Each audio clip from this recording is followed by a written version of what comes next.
Sa isang voice room sa imo na punong-puno ng kulit, may mga pangalan na kahit pasar ay hindi mo kayang ipagpalit.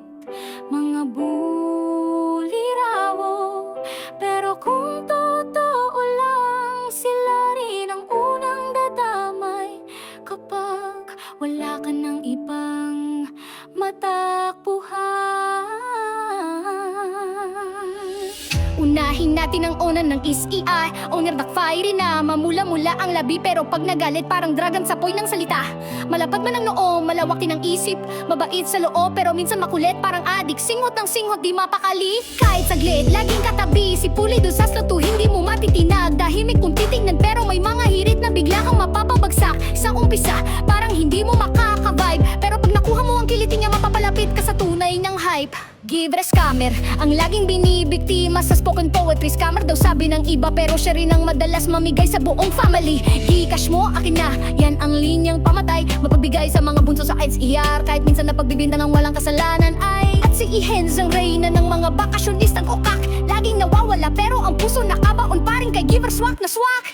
Kapag bumalik, parang fireworks na magulo, pero pag nawala, parang may kulang sa tawa mo. Parang VR na walang echo. Freyang ang bully na malaki daw ang mata, pero pag tinignan mong mabuti, malaki rin ang malasakit niya tunay na bida.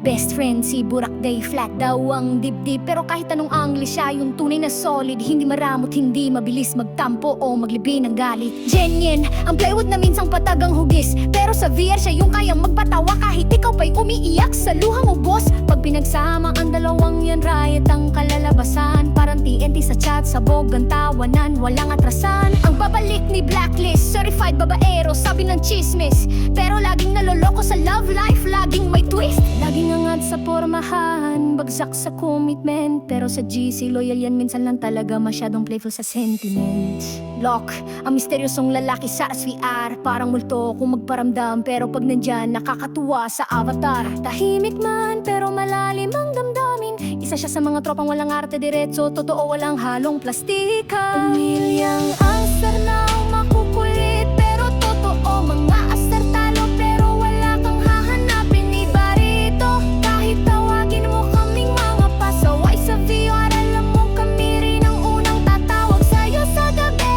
Sa mga tulog nang walang paalam, sa mga sinang pero may kera sa ilalim.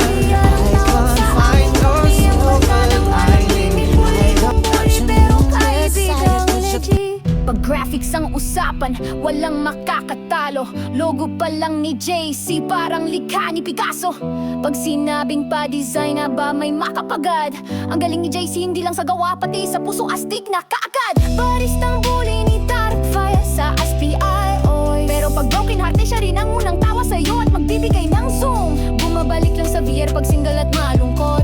Pag may jowa na nawawala ay ganyan talaga, minsan ang love na sumusobra sa gulot lusot. Sakura ang poet, artist, tahimik pero palaban. Pag nagsulat ng tula, tumatagos kahit sa pader ng tahanan. Mga salita niyang masakit pero may laman, makatanan striya pag siya ang bumira, tahimik ang buong tahanan. Soul Gunner, malaki daw ang tiyan, pero mas malaki ang suporta sa kaibigan. Sa event sa kahit anong laban, jowa si DJ Hugotera, punong-puno ng bigat, mga kantang may hugot, may sakit, pero ramdam mong lahat ay tapat. Apoy akal haligi ng suporta, laging ready makinig, tahimik minsan pero pag kailangan todo ang balik. At ang asawa niyang si Mejia parang machine gun, kung magbitaw ng murahan na makipagsabayan sa kahit sino, para sa kaibigan walang makakakuha. Kasiling pa sulpot pero solid kung dumating. Four Seasons Peter, ang tambay ng legitan, pero wag ka, di mo makakalimutan. Shoutout sa mga utol, yan ang pamatay niyang linya, para kayong matagal ng tropa. Miss D, sinaktan, niloko, nawalan ng gana, pero ngayon palaban parang phoenix na bumangon mula sa sariling drama. Hindi man espasi palagi, pero alam mong may puso, at kapag tumulong buwang effort, walang kondisyon, walang hinto.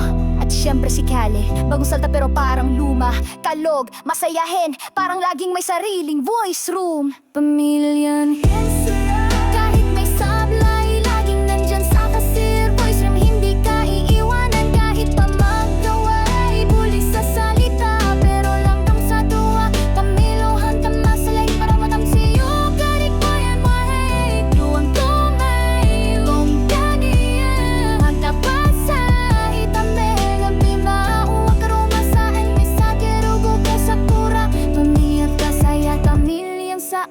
mo tunay ng pahibigan sa patuong Mumbai.